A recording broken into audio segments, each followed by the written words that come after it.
Hello and welcome to Sports Fan Entertainment here for my NFL Week 4 picks and predictions. Last week I went 10-6 straight up, and I'm still now 7th place, but really third in positioning in the SFE Pigskin Pick'em Challenge. And I like my positioning there in this very wild year where, there's so much parity in the NFL. Only one winless team in the Oakland Raiders. Only now, after Thursday Night Football, one undefeated team. I don't know what's going on. And we have 17 game schedule. We have 7 teams in the playoffs. What a season.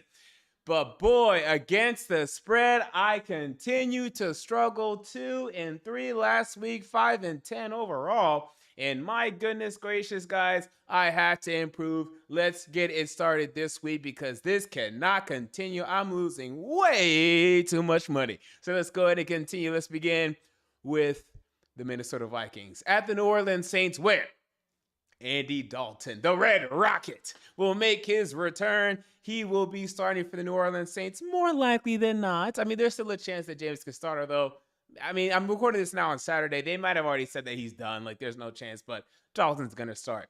No Jameis Winston. No Michael Thomas. Andy Dalton, who has had a losing record, or at the very least not a winning record. I think he went 3-3 last year with the Bears, but has not had a winning record since 2016.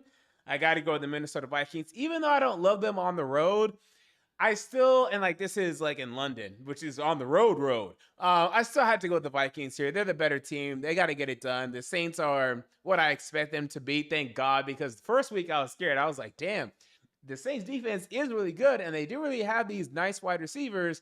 They could be dangerous. And then after week 2 and 3, I'm like, no, I was right. They're going to be about 7 wins. Yay! I was right on this. All right, we move on to the next game. We have the Cleveland Browns at the Atlanta Falcons, where, man, let me tell you, man. I already promised this. Marcus Mariota was going to be my boy this season. He got the win last week, but man, Marcus, you gotta stop making these mistakes every week. It's a fumble. It's an interception that I can't believe. But he's moving the football down the field mostly, and at least he's throwing to Drake London, and now we figured out that Kyle Pitts is a part of his team. I really shouldn't do this, but I'm going to pick the Titans South and the Atlanta Falcons to beat the Cleveland Browns. I just don't care. The Browns being 3-1 just doesn't feel right to me. And if they are, wow, we could be in trouble if Deshaun Watson comes back and is nearly himself, but we'll cross that bridge when we come to it. We move on to the Washington Commanders at the Dallas Cowboys, where Cooper Rush continues to play well. I had this. Now, with that said, the magic has to run out at a certain point. While I don't think the Commanders, and I never thought the Commanders are going to be a playoff team, they have some fight in them still. Not much, but some. Carson Wentz is fighting for his starting career. Young wide receivers performing well. Defense that is well motivated, at least should be.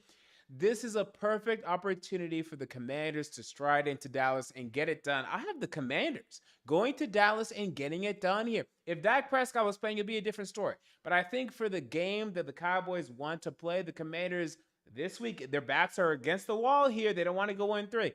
Well, they'll get it done. The Cowboys will repay it later, and they'll split. I'm not saying the Commanders are going to sweep the Cowboys, but I have the Commanders going to Dallas and getting it done. I've seen the Commanders, Redskins in the past, Washington football team, get this game done a lot of times with worse teams than this. All right, we have the Seattle Seahawks at the Detroit Lions, where the Lions are suffering injuries. And this is now where I'm concerned. No Amon-Ra St. Brown. No DeAndre Swift. This makes me extremely, extremely concerned. The Seahawks still have fight in them for now. Not for long, but for now. I really shouldn't do this. I'm going to pick the Seahawks to go to Detroit and get it done. And I know I'm going to regret this because I still believe at the end of the day, the Seahawks are going to end up being a 4 or 5 win team in the running for CJ Stroud and Bryce Young. But Amon Ra and DeAndre Swift, man, that hurts. And Aiden Hutchinson is so inconsistent, so I don't love the defense yet for Detroit. I got to go with Seattle to go to Detroit and get it done. We move on to the next game we have. The Tennessee Titans at the Indianapolis Colts, where, look, I picked the Raiders last week, and I didn't want to. And I actually want to pick the Colts this week, to be honest. The defense is still very impressive. They're getting Shaquille now, Leonard back. And Jonathan Taylor's a beast. Well, I'm not saying he's better than Derrick Henry. I'm not saying that. People can say that, and that's fine if people say that. My thing is, Matt Ryan is really, really, really bad. And I want to see more. If they beat us, and they certainly could, and I think we're going to repay the debt because they're going to come and face us in Tennessee in less than a month, October 23rd, then that's fine. But for right now, I feel comfortable picking the Titans to win this game just because I think Matt Ryan stinks. I think he's that awful right now. I think he's that bad. I mean, and until he improves, I don't care about the Colts, to be honest. And I know it's an impressive victory against the Chiefs. The Chiefs couldn't score points. If they did, they would have won. So we'll see. We'll see. We're going to be on high alert. We hate the Colts, and our team and other Mike Vrabel's performed well against the Colts, especially in recent years. So I have us here. We'll see, but I have us here. We move on to the next game. And by the way, Titans versus Colts preview will be right after this live on Sports Fan Entertainment. We have the Chicago Bears at the New York Giants, where I don't want to pick either one of these teams, guys. But I can't pick. I mean, one of these teams is going to be 3-1. Oh my God. If you would have told me before the season, either one of these teams would be 3-14, I'd be like, yeah, I believe it, 100%. Now one of these teams is going to be 3-1.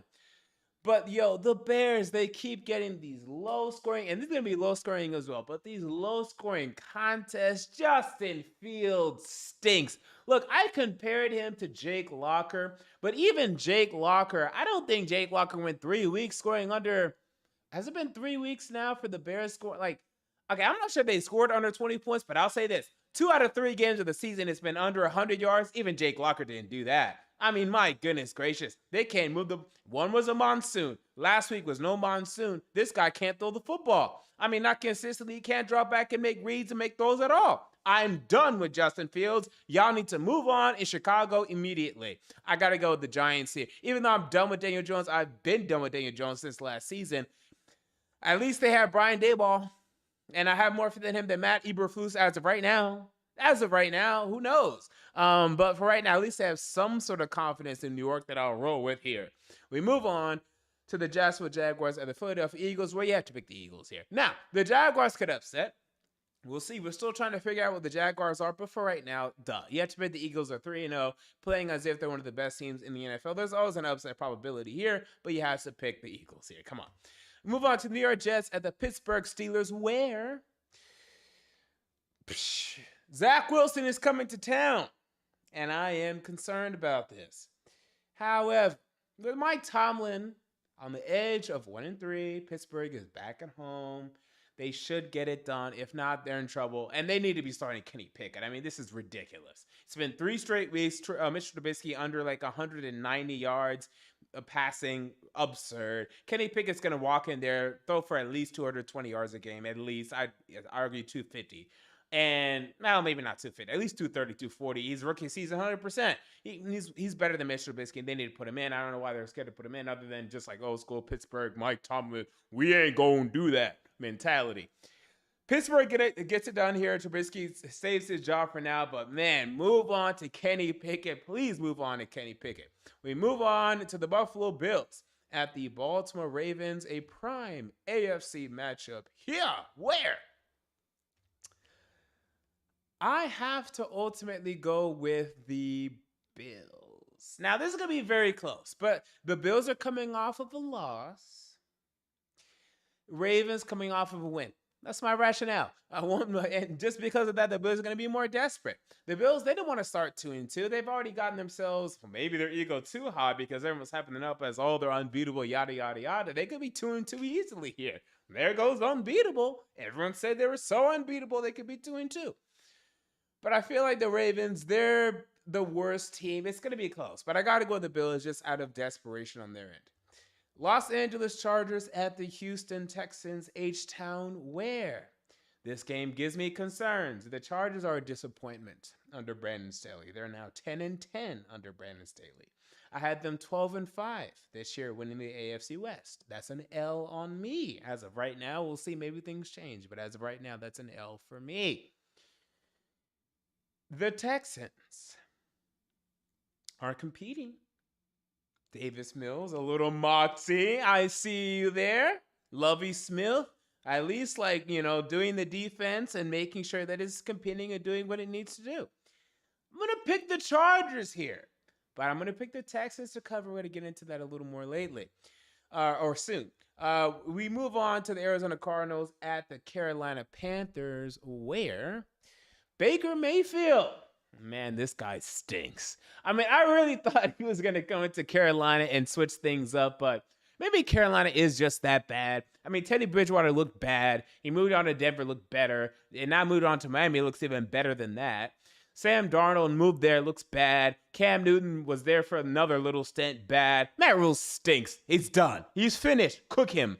The Cardinals are desperate. At least they have Kyler Murray at the helm, and that's what better than the Panthers have at the helm. I think Kyler Murray goes on the road and gets it done, just out of sheer will again. I'm not sure if the Cardinals are going to be a playoff team like I predicted before the season, but Kyler Murray is still going to eat W's here and there before they fire Cliff Kingsbury and finally get the coach that he deserves. Give me the Cardinals here. We move on to the New England Patriots at the Green Bay Packers, where Aaron Rodgers. You're going to have to step it up for me a little bit. The Patriots are going to come heavy here. I'm going to get into the spread when it comes to this game in a little bit. You know where I'm going when it comes to that. The Patriots are going to compete, but in Green Bay, and it's not cold yet, by the way, which concerns me, because if it was cold, I'd feel more confident. I think Aaron Rodgers can beat Mac Jones. I think. So I'm going to pick the Packers here, but this is no easy play like Vegas is telling people. We move on to the Denver Broncos at, speaking of Vegas, the Las Vegas Raiders, where the Raiders are 0-3. And while they are not good, they're not the worst team in the NFL. And the Broncos, while they're 2-1, their offense stinks. Look, the Raiders have been a little unfortunate. Now, they're pretty bad in the first half against the Titans, 100%, but they're the Titans. I mean, come on. But they're not that bad. However, the Broncos offense is really bad. And with the Raiders' backs against the wall, they got to get it done here. I mean, with Josh McDaniels, come on, son. I got to pick the Raiders to get it done here in Las Vegas. Move on to the Kansas City Chiefs at the Tampa Bay Buccaneers on Sunday Night Football. And Tom Brady. Woo! One of the worst fantasy football quarterbacks in the league right now. Y'all know I had the Kansas City Chiefs going to and winning the Super Bowl this season. A bold prediction for most, but not for me. And now the child of Tampa Bay, where Tampa Bay is still having some of their issues and problems. I think for now I have to go with Kansas City. Now this game will be played in Tampa. There was a stint where we thought this would be played on a neutral site. It's still going to be played in Tampa Bay, but I feel like the Chiefs are a better team as of right now, and I feel more comfortable saying they're going to go 3-1 than the Tampa Bay Buccaneers. And then we end with the Monday Night Football game for my straight-up picks, as we have the Los Angeles Rams at the San Francisco 49ers, where the 49ers disappointed the hell out of me last week. What was that performance against the Denver Broncos? I don't know. I'll never know. Jimmy Garoppolo. Wow. The Rams, luckily, are not playing very well. So this is a perfect opportunity for the 49ers to play their defensive ball game. By the way, DeMeco Ryans defensive coordinator for the 49ers. This guy's going to be a head coach next season if he wants it. He declined a second interview with the Vikings for their head coaching job this past offseason. He's going to be head coach. Give me the 49ers to get it done. The Rams are going to pay back. They're going to pay it back next time these teams face. But for right now, give me the 49ers to even these two teams out at 2-2. And then we move on to my guarantees of the week. These are my betting picks of the week. Minnesota Vikings -2.5. Now it's -3 in a lot of places. Again, $80 starting for the Saints. Neutral field. Vikings are a better team. They should get it done. Although I don't love Kirk in pressure situations, it's not that pressurous. So it should be fine. Cleveland at Atlanta. 49? Am I nuts? What world are people living in? The Browns only scored 9 last week because of a last minute, what was it? We want to call it like a flea flicker, or not a flea flicker circumstance. Sorry, lateral circumstance that was fumbled and they got a touchdown. The Browns can't score points. The Falcons can kind of score points, but they've been playing bad defenses, really. The Seahawks defense is not good. So why is this line 49? Under easily. I have no idea why that line is 49. It's like the second highest line of the week. I can't believe it. Give me the under and hammer this. If you're going to do undistributed betting, if you like to bet more in terms of like this game or that game, bet the hammer on this. Under 49. Look, probability sometimes can screw you over, but here you got to take that. Texans +5.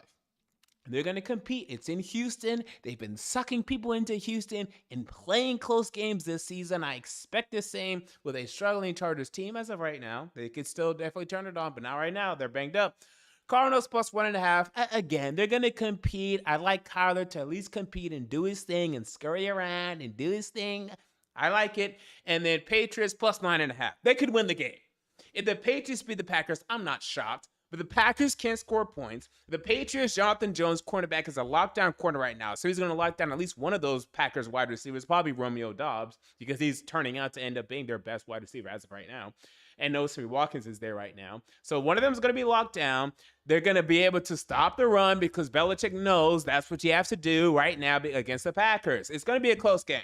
The +9.5 here is absurd. So those are my guarantees of the week, and this is the most confident I've been in my entire season for my guarantees of the week. It's been a wonky season, but please, Patriots +9.5 and Cleveland, Atlanta under 49. Those have to be absolute locks. Hammer, hammer, hammer. And that's even with Mac Jones out. I don't care about Mac Jones. Brian Hoyer can come in and do enough with this Patriots offense. Hello? They won a game last season with Mac Jones throwing 3 passes. Okay? That's what the Patriots can do. So give me the Patriots +9.5. With that said, that's going to be it for me. NFL Week 4 picks and predictions. I'll be live right after this for my Titans Week 4 preview and predictions. We're going to see if the Titans get it done. We're going to go into the team, the matchup, the headlines of the week, and discuss that matchup even further. Until next time, this has been MJ of Sports Fan Entertainment, and I'm out. See you all later.